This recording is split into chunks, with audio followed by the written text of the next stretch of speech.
പഞ്ചഭൂതങ്ങളാണ് 6 ഋതുക്കളെ സൃഷ്ടിക്കുന്നത്. ആ 6 ഋതുക്കൾ 6 ദേവതാഭാഗത്തെ കൽപ്പിക്കുന്നത് കൊണ്ടാണ് ദിവം എന്ന് പറയുന്ന പ്രതിഭാസം ഉണ്ടാകുന്നത്.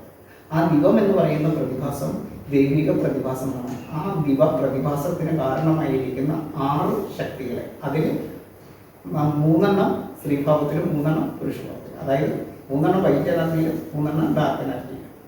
അപ്പോൾ ആ സ്ത്രീ പുരുഷ ഭാവങ്ങളെ ദൈവഭാവങ്ങളായിട്ട് കണ്ട് ആരാധിക്കുന്ന പാരമ്പര്യമായിട്ടുള്ള ശാസ്ത്ര ചിന്തയിൽ നിന്നും വേദചിന്തയിൽ നിന്നും നമ്മൾ വഴുതി മാറിയിരിക്കുന്നു. നമുക്കിപ്പോൾ ദൈവത്തിൻ്റെ പേര് പറഞ്ഞാൽ എന്താണെന്ന് പറഞ്ഞു കൊടുക്കുന്ന നമ്മൾ മക്കളെ ചോദിച്ചാൽ അറിയില്ല.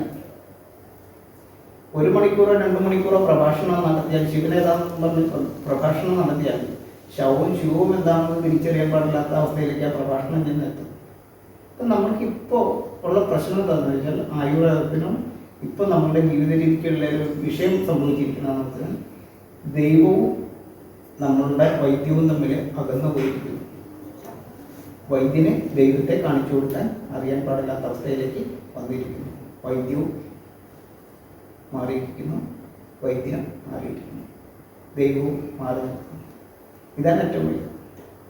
അപ്പം നമ്മൾ ആദ്യം പറഞ്ഞ മണ്ണ് ജലം വായു അഗ്നി ആകാശം എന്ന് പറയുന്ന ആ പഞ്ചഭൂത സിദ്ധാന്തം, അതിൽ നിന്നാണ് 5 മുഖങ്ങളുള്ള പഞ്ചമുഖനായിരിക്കുന്ന പരമശിവൻ എന്ന് പറയും. ഡോക്ടർക്ക് അറിയായിരിക്കും, സൃഷ്ടിക്ക് കാരണമായിരിക്കുന്ന വസ്തുത ദൈവഗണമാണ്. നമ്മൾ ആദ്യം പറഞ്ഞ പോലെ അത് അഗ്നിയും ആകാശവും ചേർന്നത്.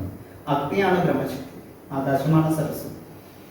അത് രണ്ടും കൂടി ചെയ്യുമ്പോഴാണ് മഹാബ്രഹ്മ എന്ന് പറയുന്ന ആ സൃഷ്ടിക്ക് കാരണമായിരിക്കുന്ന ശക്തി ഉണ്ടാവുക. അതാണ് ദൈവഗണം, അതാണ് ഇലക്ട്രോൺ. ഇനി സ്ഥൂലഗണമായിരിക്കുന്ന, പ്രത്യക്ഷ ഗണമായിരിക്കുന്ന, ശരീരത്തിന് കാരണമായിരിക്കുന്ന, മഹാദേഹത്തിന് കാരണമായിരിക്കുന്ന ശക്തി ശൈവഗണമാണ്. മണ്ണ് ജലവും ചേർന്നിട്ടാണ്. മണ്ണാണ് ശിവൻ, ജലം മഹാദേവൻ.